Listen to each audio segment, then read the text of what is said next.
startup life is giving those people who are different a chance to do something different. I had to give up a lot to come here. You know, we came here putting like our own money into it, so sooner or later it's going to run out. On a galéré au début, on continue à galérer et on sait qu'on n'a pas fini de galérer. On est une petite start-up, mais je trouve c'est motivant limite. Tu sais, t'as envie de conquérir le monde. La beauté des choses qu'on fait, c'est d'arriver peut-être à faire quelque chose qui à un moment donné sera beaucoup plus grand que nous. On a des fondations qui sont bien, mais si on veut faire un gratte-ciel, c'est pas fini quoi. Donc on a encore du chemin.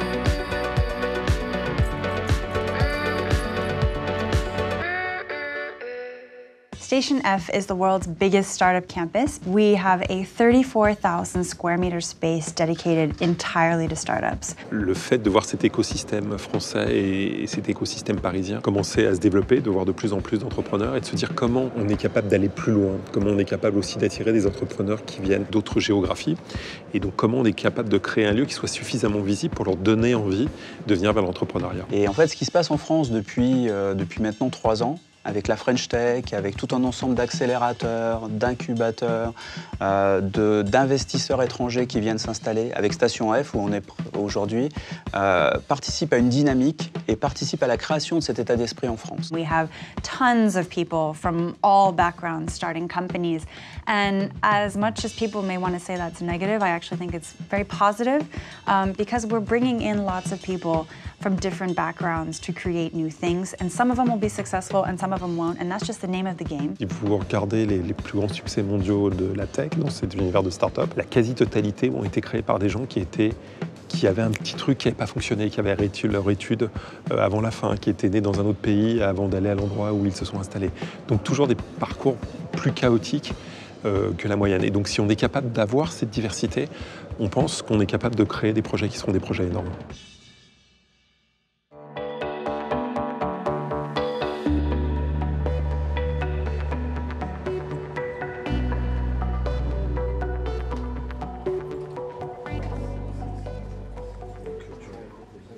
We came to France because we saw a lot of opportunity here.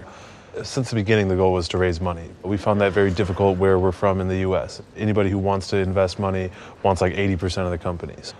You know, we had hoped we could raise money here, but it's more difficult, especially I would imagine from a French investor's perspective, like investing in an American company. To get to market, we only need about like 50K. We are close enough to market where if we got like a little bit more, we'd be able to at least get to beta testing. But we're looking for seed funding for sure. So the next phase is beta test. So produce 100, 150 pieces, beta test for how long? 3 to 6 months. It's tricky to... we funded so many hardware companies. We have failed so many times. You cannot believe it. It's not impossible, but it's tricky. You know what your guys' win-to-loss percent is?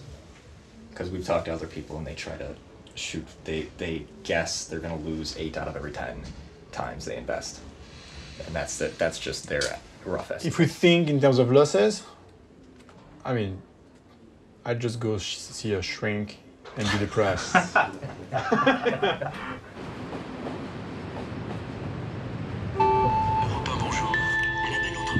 La belle entreprise du jour s'appelle Meet My Mama et cette rencontre, elle se fait autour d'une assiette. Bonjour Lumna Xipi. Bonjour. Vous avez cofondé cette start-up. Alors Meet My Mama, c'est permettre aux femmes qui sont réfugiées, issues de l'immigration, de cuisiner, donc de gagner un peu d'argent en faisant les plats traditionnels, les plats de chez elles. Pourquoi Meet My Mama ? Pour le côté, alors le meet pour le côté rencontre, parce que pour nous c'était vachement important de pouvoir reconnecter des mondes qui n'ont pas l'habitude de se côtoyer. Et l'idée c'était de créer des moments positifs, de créer des moments chaleureux. Moi-même j'ai vu autour de moi ma tante, ma mère qui n'ont jamais pu se lancer. Certaines avaient la barrière de la langue. Et par exemple pour les mamas qu'on a qui sont réfugiées, qui viennent d'arriver, certaines ont la barrière, soit parce qu'elles n'ont pas le diplôme, alors certaines entreprises ne veulent pas les embaucher. D'autres, c'est le manque de confiance en elles. Enfin voilà, nous, notre but, c'est vraiment faire tomber toutes ces barrières pour pouvoir proposer vos cuisines qui, je suis sûre, sont excellentes. Je tiens aussi à préciser une chose. Il n'y a pas si longtemps que ça, je pense que ça fait 1 an, ils répertorient les bons restaurants, les bonnes entreprises, etc.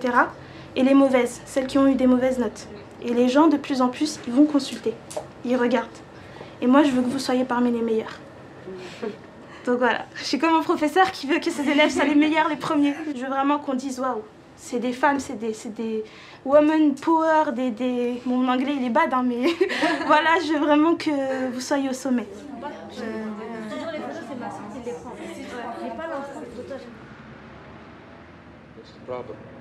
I think you know what the problem is just as well as I do. What are you talking about, Hal? This mission is too important for me to allow you to jeopardize it. Bonjour, je m'appelle Yasmine, je suis cofondatrice de Recast AI, une start-up dans l'intelligence artificielle. On a développé une technologie qui permet d'analyser et de comprendre le langage humain pour pouvoir automatiser des conversations avec des chatbots notamment. Un exemple un peu plus concret, ces chatbots, on va pouvoir les connecter par exemple dans des supports clients pour automatiser les questions les plus fréquentes. À votre avis, qu'est-ce qui fait qu'on a peur d'être dominé? Est-ce que c'est à cause de la culture populaire, de tous ces films de science-fiction? Oui, je pense qu'il y a énormément de choses qui viennent justement de notre imagination, et notre imagination est nourrie principalement en effet de ces cultures populaires, de ces films de science-fiction, etc. Il faut que ces technologies d'intelligence artificielle puissent être accessibles, puissent être comprises, puissent être partagées. Donc cette peur, oui, elle est là, mais c'est à nous, et je pense que l'éducation peut faire énormément de choses pour balancer ça. Y compris une éducation par des robots. Pourquoi pas? Mesdames, Messieurs, l'ordre du jour étant épuisé, la séance est levée. Voilà. Et vous, alors qu'est-ce que vous faites chez Recast AI? On a développé une technologie de compréhension du langage. C'est pas le speech to text, mais c'est l'analyse du texte. Okay. Pour en retirer des informations type le sentiment qui est détecté, les mots-clés qui sont détectés, l'intention de l'utilisateur derrière. Donc c'est une plateforme, mais ça pourrait bien se... Ouais, ça pourrait nous intéresser complètement. Ça pourrait être bien complémentaire. Et vous en êtes à quel stade? C'est en production? Ouais, c'est en production. Ça fait 2 ans qu'on a créé la start-up et aujourd'hui, ça fait bien 1 an qu'il y a des projets en prod qui sont faits avec. Non mais il faut qu'on fasse un truc. Je vais vous donner une carte. Ça marche? Merci. Bon salon. Et j'attends de voir ma vidéo. Ça va. On fera un petit signe. Super, trop bien. Géant.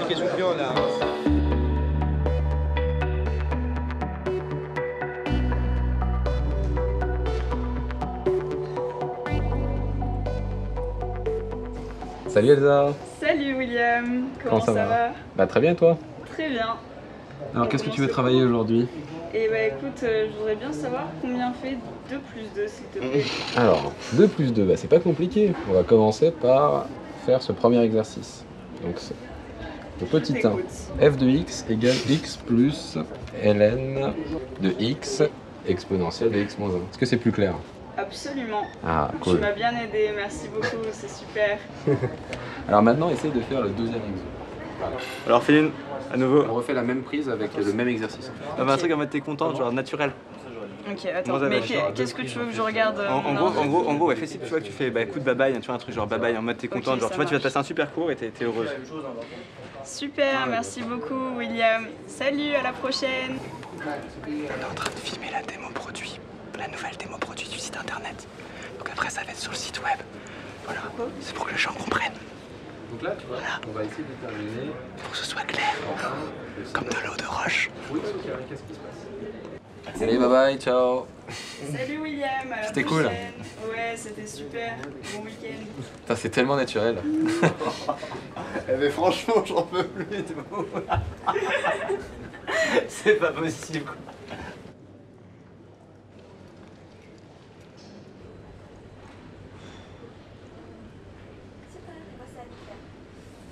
Non, on a commencé avec rien, c'est-à-dire vraiment rien.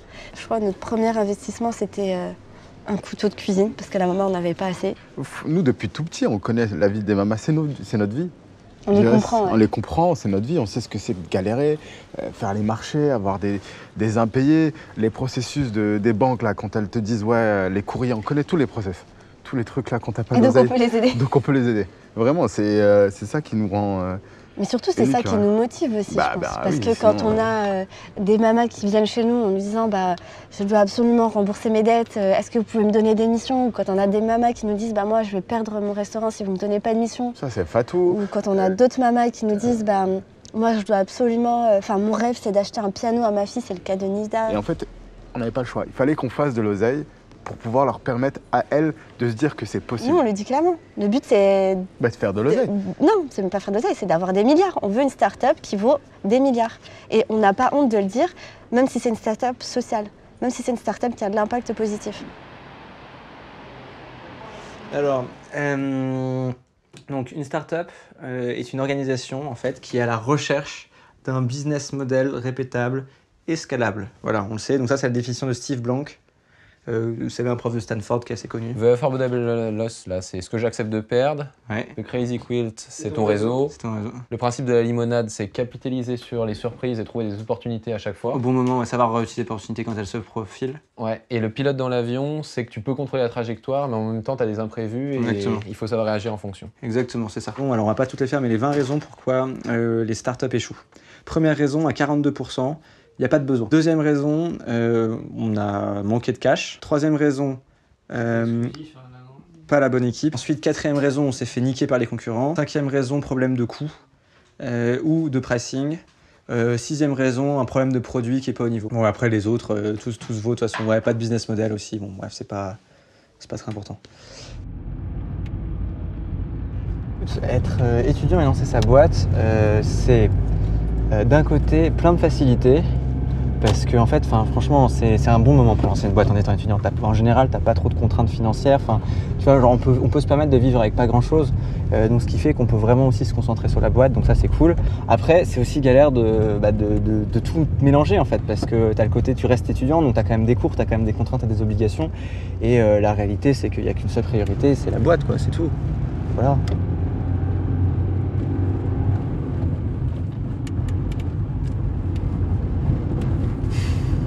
That's cool.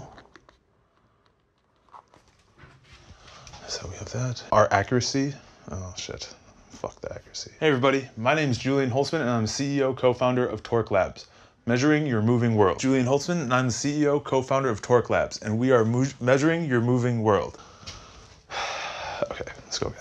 Our mission is to create a happier and healthier world by encouraging movement, using science and technology to get there smarter and faster. Smarter and faster. Smarter and faster. My partner Justin couldn't be here today. He and I have both played soccer at a pretty competitive level and have experienced injuries that have kept us from playing. We understand how much it sucks if you have to miss out on exercising because of an injury. Thank you for your time. Thank you for your time. Thank you for your time. Phew. So that wasn't bad. Nice. 7 seconds left. Yeah!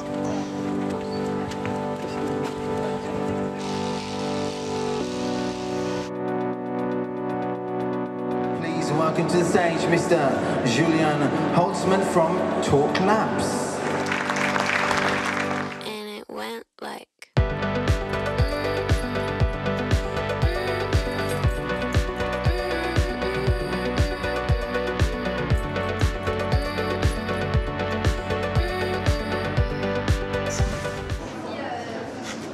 J'arrive. En retard. Et si tu souhaites nous rencontrer, je vais mettre autour d'une bière.